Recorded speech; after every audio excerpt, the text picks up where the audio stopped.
리걸마인드 연구소입니다. 국회법과 국정감사 및 조사에 관한 법률에서 국정감사를 어떻게 할 것인지를 규정하고 있습니다. 그런데 이 내용이 헌법에 위반돼서 문제가 됩니다. 거기에 대해서 이야기를 할 것이고, 또 현재 국정감사에 각 국가기관의 공무원들이 불려 나와서 국정감사장에서 어떻게 자료를 준비해 갖고 대기하라 해놓은 그러한 절차를 준수하면서 줄을 서 있다고 하죠.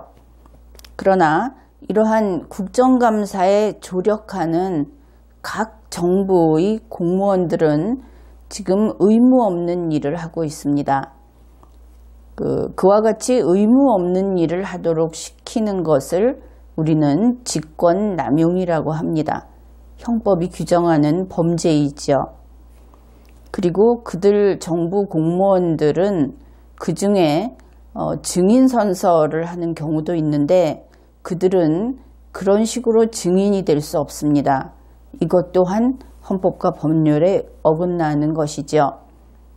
현재 관행처럼 계속하고 있는 증언대에 서서 선서를 하고 증언을 하는 이러한 공무원들, 그 이름이 기관 증인인데, 기관 증인은 위헌위법입니다. 그 이야기를 해보겠습니다. 국회법 제128조에서 보고, 서류 등의 제출 요구, 바로 국정감사에 한정을 했을 때 이것이 국정감사에서 국회가 요구할 수 있는 내용이라고 규정하고 있는 것입니다. 그러나 여기에서 보고라든지 서류 뒤에 붙어 있는 등, 그러니까 서류 이외의 다른 것들, 이것은 헌법 제61조 제1항에서 금지하고 있기 때문에 헌법에 위반되는 내용입니다.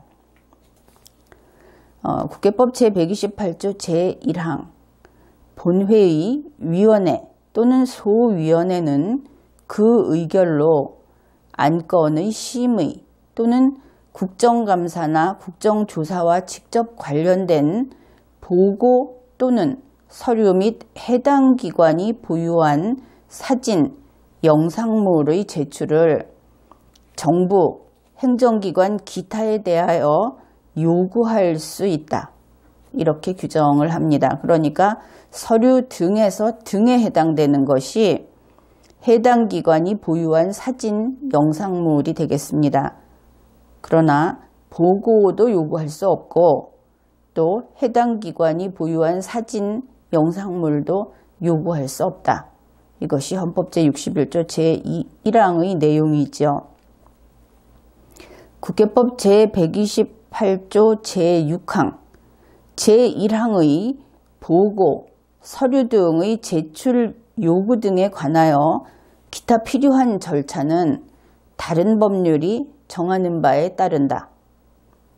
그래서 고집스럽게 자신들이 지금 위헌적인 요구를 하고 있으면서 그 내용을 또 다른 법률로 정하겠다고 했습니다. 그 다른 법률 가운데 하나가 국정감사 및 조사에 관한 법률입니다. 이 국정감사 및 조사에 관한 법률 제10조는 조문 제목이 감사 또는 조사의 방법 이렇게 되어 있습니다. 제10조 제1항입니다.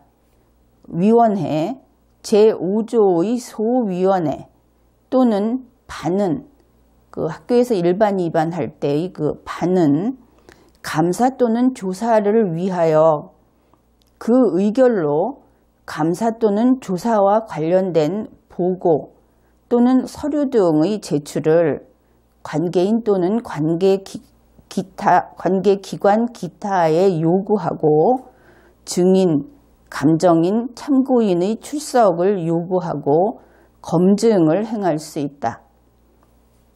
이렇게 규정을 하는데, 우선 제1항 앞부분에서 반이라는 것이 나오죠. 학급 같은 반. 이 반의 의결로 이런 것을 요구할 수 있다는 것은 국회법 제128조 제1항에 없습니다. 이것은 국회의 국정감사 및 조사에 관한 법률이 국회법 아래에 있다는 것을 생각하지 못한 그 입법의 과오이지요. 그래서 이 부분은 국회법의 그 상위법이라고 체계상 상위법인 국회법에 위반해서 당연히 무효가 됩니다. 그래서 국정감사 및 조사를 할 때 반에서 소위원회까지가 아니고 반에서 의결을 해서 보고를 요구하고 이런 것들을 요구하는 것은 우선은 위법이고 더 나아가서 앞에서 이야기했듯이 위헌이다 하는 것을 지적해 둡니다. 그 다음으로 감사 또는 조사와 관련된 보고 또는 서류 등의 제출의 요구, 여기에서 보고하고 서류 등의 등에 해당되는 것, 즉 해당 기관이 보유한 사진과 영상물을 요구하는 것은 헌법에 위반돼서 역시 무효다. 다시 한번 확인을 해 둡니다. 그 다음에 증인, 감정인, 참고인의 출석을 요구하고 검증을 행할 수 있고 이렇게 규정을 했습니다. 그러나 헌법 제61조 제1항에 따르면 증인, 감정인, 참고인의 출석을 요구하고 증언을 하거나 의견의 진술을 요구할 수만 있지 검증을 행할 수 없습니다. 이 부분 또한 위헌입니다. 그래서 여기에서 그 헌법에 위반되고 법률에 위반되는 내용을 먼저 살펴보았고 그보다 더 중요한 내용이 있습니다. 그것은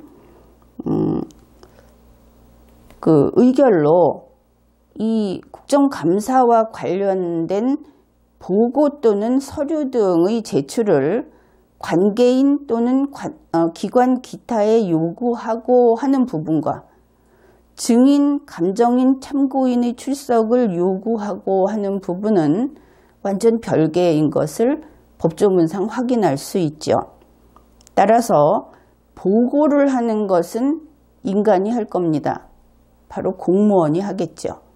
그래서 이 보고를 하는 주체와 뒤에 나오는 증인, 감정인, 참고인이라고 하는 그러한 그 행위를 하는 주체는 분리되어 있다.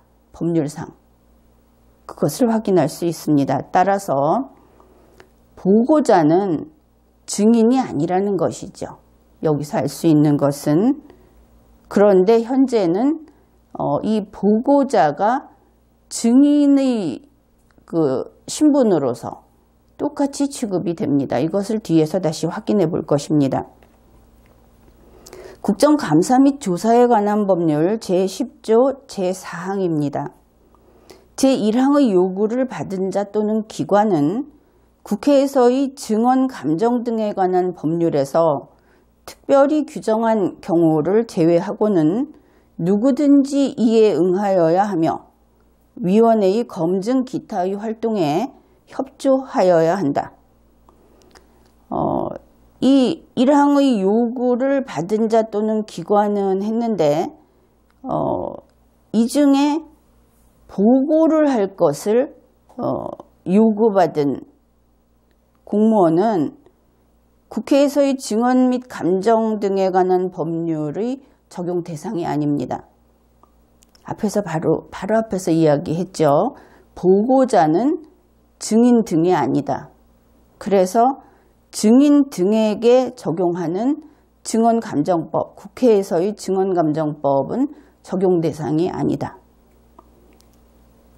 또 그것만이 아니라 증인, 감정인, 참고인도 검증을 행하는 것은 바로 위법하다고 했죠. 국회법에 어긋나는 규정이기 때문에. 그래서 여기서 증언, 감정 등에 관한 법률 이것을 적용하는 범위는 극히 축소되어야 할 것입니다. 그리고 공무원의 경우에는 바로 이 국정감사 및 조사에 관한 법률 제10조 제4항 이 부분은 위헌이기 때문에 응할 필요가 없다. 이렇게 보면 되겠습니다. 같은 국정감사 및 조사에 관한 법률 제10조 제5항입니다. 감사 또는 조사를 위한 증인, 감정인, 참고인의 증언, 감정 등에 관한 절차는 국회에서의 증언, 감정 등에 관한 법률이 정하는 바에 의한다. 이 5항에 따라서 정부기관에서 나온 장관이나 정부에서 온 장관이나 이런 사람들이 갑자기 증언대에 서서 선서를 하고, 선서라는 것은 국회에 대해서 충실하겠다는 선언을 하는 겁니다. 국회에 무릎을 꿇는 것이죠. 그런데 정부에서 온 사람이 국회에 이렇게 하는 것은 애초에 말이 안 되는데 우리나라에선 계속 이렇게 해왔죠. 바로 이 법조문 때문이고 이것이 위헌인 법조문인데 아직도 그대로 시행이 되고 있기 때문에 그와 같은 일이 벌어졌던 것입니다. 이 제5항에서 우리가 확인할 수 있는 것은 역시 보고하는 자는, 보고자는 이 국회에서의 증감법이 적용 대상이 아니다 하는 것을 다시 한번 확인할 수 있었습니다. 이 내용은 다소 복잡하기는 하지만 매우 논리적이고 체계적이기 때문에 꼼꼼히 각 조문의 관계를 확인하면서 체크를 하게 되면 누구라도 분명히 이것을 알 수 있게 됩니다. 국회에서의 이 법률이 이렇게 국회법에 위반되고 또 헌법에 위반되었구나 하는 것을 바로 확인할 수 있게 되죠. 국회법 제129조는 증인, 감정인 또는 참고인의 출석 요구라는 조문 제목이 붙어 있습니다. 국회법 제129조 제1항입니다. 본회의 또는 위원회는 그 의결로 국정감사나 국정조사를 위하여 증인, 감정인 또는 참고인의 출석을 요구할 수 있다. 앞에 이야기한 내용을 좀 기억하고 있으면 국정감사 및 조사에 관한 법률 제10조 제1항에서 반에서 일반, 위반하는 그 반에서 의결로 할 수 있다고 한 내용과 배치되는 것을 알 수 있죠. 국회에서 하는 모든 활동은 국회법에서 벗어나면 안 됩니다. 이러면 다시 한번 확인이 되죠. 그리고 국회법 제129조 제3항, 제1항의 증언, 감정 등에 관한 절차는 다른 법률이 정하는 바에 따른다. 그러니까 국회법 제129조에서 증인, 감정인 또는 참고인 이것을 묶어서 증인 등이라고 해봅시다. 그러면 국회의 본회의 또는 위원회는 의결로 증인 등의 출석을 요구할 수 있다. 이렇게 규정을 했죠. 그 근거는 이 사람들이 이렇게 할 수 있는 권한은 헌법 제61조 1항으로부터 받았습니다. 할 수 있다고 되어 있죠. 그 다음에 국회법 제129조 제3항에서 증인 등을 출석을 요구하는 그 절차, 이거는 다른 법률이 정하는 바에 의한다 하고 이제 그 절차를 정하는 법을 따로 두겠다고 알린 것이죠. 여기서 문제는 증언, 감정 등에 관한 절차입니다. 이 감정이라고 하는 것이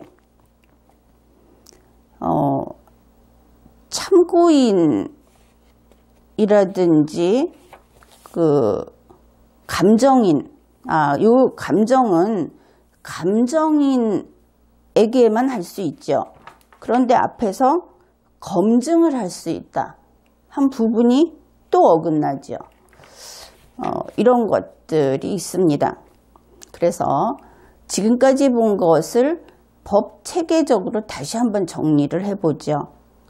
가장 위에 헌법이 있습니다. 헌법 제61조에서 증인을 출석시켜서 증언을 듣거나 의견의 진술을 들을 수 있다. 그렇게 했습니다. 그것을 받아서 국회법 제129조가 증인, 감정인, 참고인을 출석 요구할 수 있다. 그랬고 그 절차는 다른 법률로 정하겠다. 이제 각각 해당되는 법률을 따르면 되겠습니다. 그 아래에서 국회에서의 그 국정감사, 국정조사에 관한 법률 제10조 제1항에서 보고, 증인, 감정인, 참고인을 요구할 수 있다 해서 여기에서 헌법에 어긋나는 내용을 규정했는데 그것은 국회법도 위반했다고 했죠. 그러면서 이 국회 국조법 제10조 제4항에서 이 사람들, 보고를 하는 사람, 증인 등을 다 포함해서 증감법을 적용하는 것으로 규정을 했습니다. 그리고 나서 국회 증감법, 여기에서 이들 모두에게 증인 선서를 시켜버리는 것이죠. 그러면서 이 사람들이 증인 선서를 하게 되면 보고자도 증인이 되는 문제가 생깁니다. 여기에 대해서 국회는 증인 선서 양식을 두 가지를 만들어 놓았습니다. 하나는 이 보고자들과 같은 기관 증인, 하나는 말 그대로 증인. 그런데 기관 증인의 선서문을 보면 이렇게 되어 있습니다. 본인은 국회가 대한민국 헌법 제61조, 국회법 제127조, 국정감사 및 조사에 관한 법률 제10조에 따라 만약에 여기가 이제 교육문화 만약에 문광부라고 합시다. 그러면은 통일부라고 하죠. 통일부 소관 업무에 대하여 2017년도 국정감사를 실시함에 있어 기관장으로서 성실하게 감사를 받을 것이며, 여기까지가 지금 그냥 감사를 받는 자의 지위입니다. 여기까지는 증인이 아닌 것이죠. 또한 증인으로서 증언을 함에 있어서는 국회에서의 증언 감정 등에 관한 법률 제8조와 같이 양심에 따라 진술하고 위증의 벌을 받기로 서약합니다. 이렇게 선서를 하도록 되어 있습니다. 자, 그래서 이 국회에서 국정감사를 하면서 지금까지 국회가 마치 신전을 지키는 사람처럼, 기관처럼 그렇게 모든 국가기관을 발 아래에 놓고 선서를 시키고 또 감사를 받는 입장에 놓이게 하고 이렇게 했었는데 그것이 잘못된 것이다 하는 이야기를 했고, 그것을 다시 한번 마지막으로 정리를 해보겠습니다. 오랫동안 국회의 국정감사에 대한민국의 모든 국가기관이 협조를 해왔습니다. 국정감사는 등급심사가 아닙니다. 국회가 국회의 업무를 처리하기 위해서 자료를 확보하기 위해서 국정을 이해하기 위해서 도움을 받는 일입니다. 지금까지는 성격이 달랐죠. 국가의 모든 기관이 이렇게 정기국회 기간에 국정감사를 사실은 더 일찍 해야 되는데 요즘처럼 국정감사를 할 때 불려 나와서 심판을 받는 것처럼 그렇게 운영이 되었던 것입니다.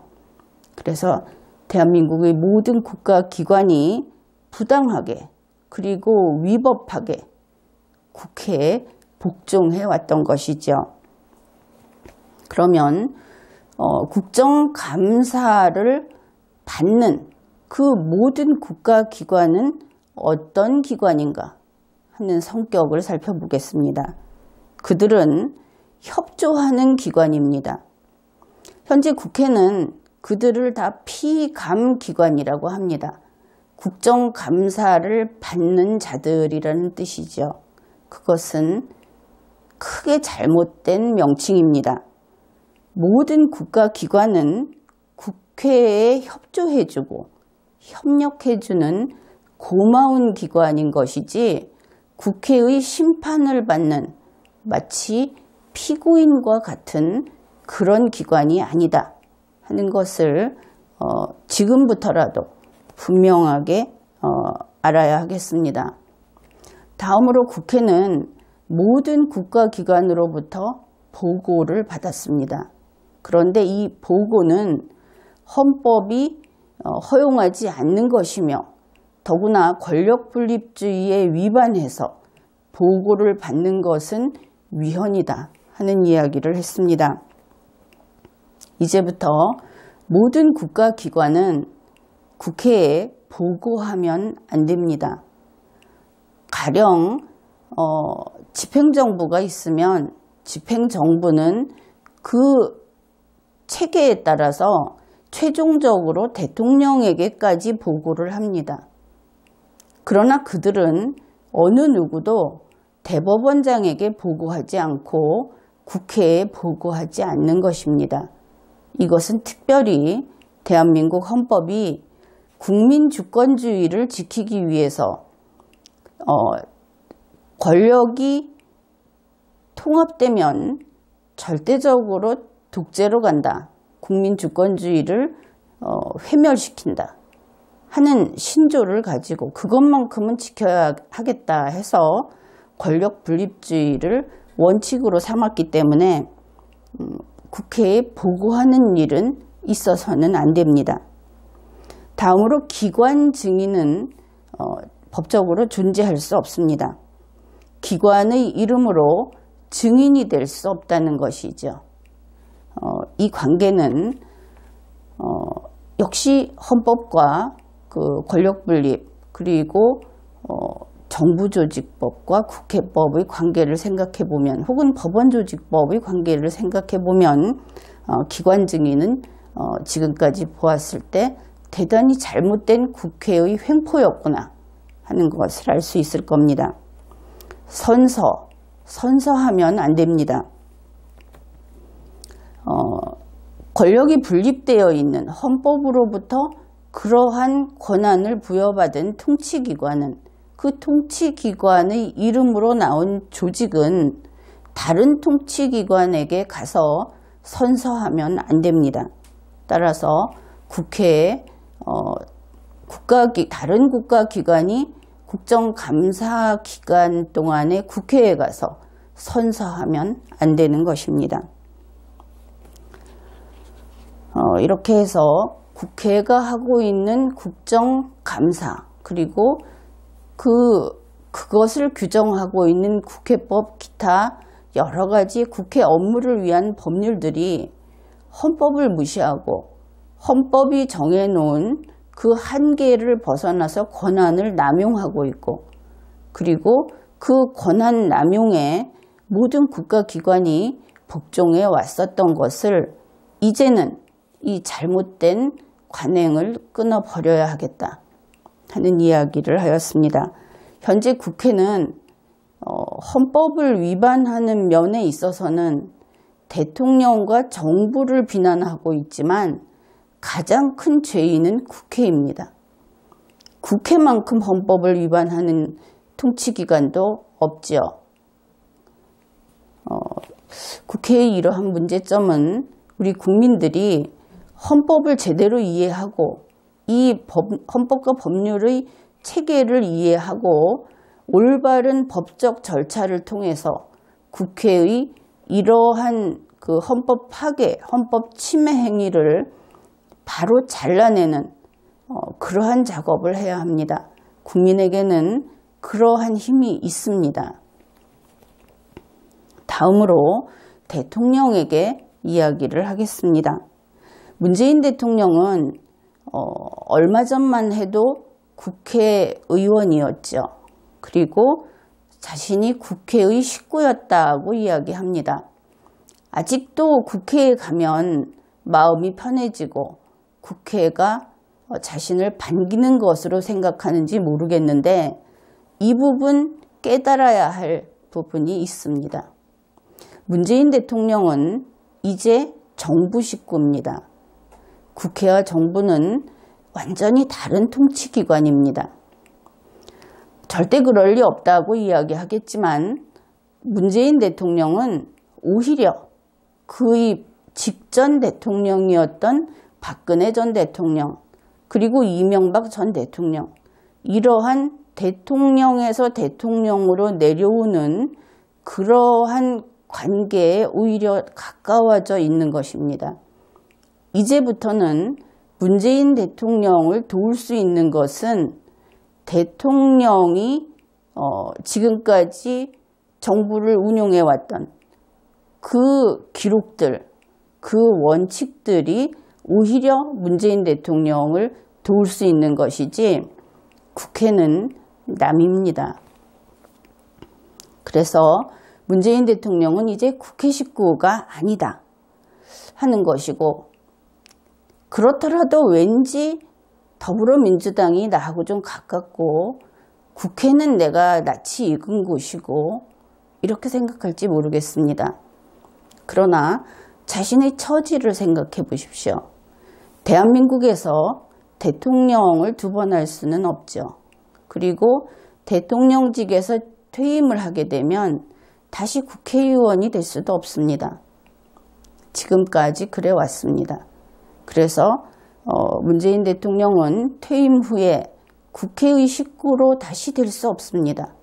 그러니 국회에 있는 사람들이나 정당에 있는 사람들도 당연히 그것을 알고 있고 문재인 대통령을 남으로 느끼는 것은 당연하죠. 다만 과거의 인연을 끈으로 삼아 자신들이 원하는 것을 얻어내려고 미소를 보일 뿐입니다. 국회와 정당, 지금까지 정치적 동지였다고 생각했던 그쪽 세계의 사람들은 이제 대통령 자리를 두고 다툴 뿐입니다. 문재인 대통령은 그 자리를 그들에게 넘겨줄 힘이 없습니다. 대한민국의 시스템은 그렇게 승계하는 것이 아니죠. 게다가 문재인 대통령은 이제 내려갈 곳만 남은 사람입니다. 그것이 대한민국의 대통령이라는 자리인 것이죠. 대통령에서 퇴임하면 국회의원이 될 수 없고 국회 식구가 될 수 없고 다시 대통령이 될 수 없고 또 대통령이 되고자 하는 사람들을 대통령으로 만들어줄 수 없고 하는 것이 현재 대통령의 지위입니다. 이제 문재인 대통령은 정부 사람으로서 정부에 뼈를 묻지는 못하겠지만 5년 동안 정부 식구들을 거두면서 국민이 원하는 바를 이루고 대한민국을 더 발전시키는 그러한 일을 해야 하는 공무원입니다. 문재인 대통령이 지금과 같을 때 반드시 해주어야 할 일이 있죠. 만일 자신이 정말 국민으로부터 박수받는 나중에 떠날 때도 그렇고 또 앞으로 남아있는 그 임기 동안 그 국민의 지지를 조금 더 받고 싶다면 대통령다운 대통령이 되어야 할 것입니다. 국회를 넘겨다보면서 무엇인가 자신을 위해서 주는 사람이 없을까 하고 그 기대하는 마음으로 어떻게 보면 좀 구걸하는 표정으로 그렇게 살지 말고 당당한 정부의 사람으로서 당당한 모습을 보여야 할 것입니다. 최근 중요한 국가 안보에 대한 기밀을 자신의 인기를 위해서 공개하고 또 공개하고 언론에 몇 날 며칠을 그 이름으로 장식하고 한 국회의원이 있죠. 바로 이것이 국회의원 혹은 대통령 자리를 아직 바라보면서 나이가 들고 정말 할 수 없는 그날이 올 때까지 정치인들은 끊임없이 그 자리를 꿈꾸죠. 그런 사람들이 보이는 그 비애국적인 그런 태도인 것입니다. 이철희 의원, 며칠 동안 언론에 계속 이름이 나왔고 외신에서도 계속 다루어졌고 해서 행복했을지 모르겠습니다. 그는 국회 사람입니다. 정부 사람인 문재인 대통령. 이런 사람을 잡아 넣어야 하지 않겠습니까? 국회의원이 국익을 해치고 국가를 위험에 빠뜨리고 하게 되면 내가 누누이 이야기했듯이 어차피 국회의원에게 특권 같은 것은 없지만 그러나 이러한 사실에 대해서 가장 분개하고 국가를 지키기 위해서 팔을 걷어붙여야 할 사람은 대통령이겠죠. 대통령에 대해서 실망하는 사람도 많고 비난하는 사람도 많고 그러나 어린아이들에게 물어보면 여전히 나는 대통령처럼 되고 싶어요 라고 이야기를 할 겁니다. 그들의 기대에 부응하려면 문재인 대통령은 우선 대한민국을 지켜야 합니다. 대한민국을 위험에 빠뜨리는, 대한민국을 마치 자신의 출세를 위한 도구처럼 쓰는 그러한 사람들을 척결하기 바랍니다. 문재인 대통령이 좋아하는 뽑아내버리는 그러한 모습을 보여주기 바랍니다. 이번 회의는 여기까지 하겠습니다.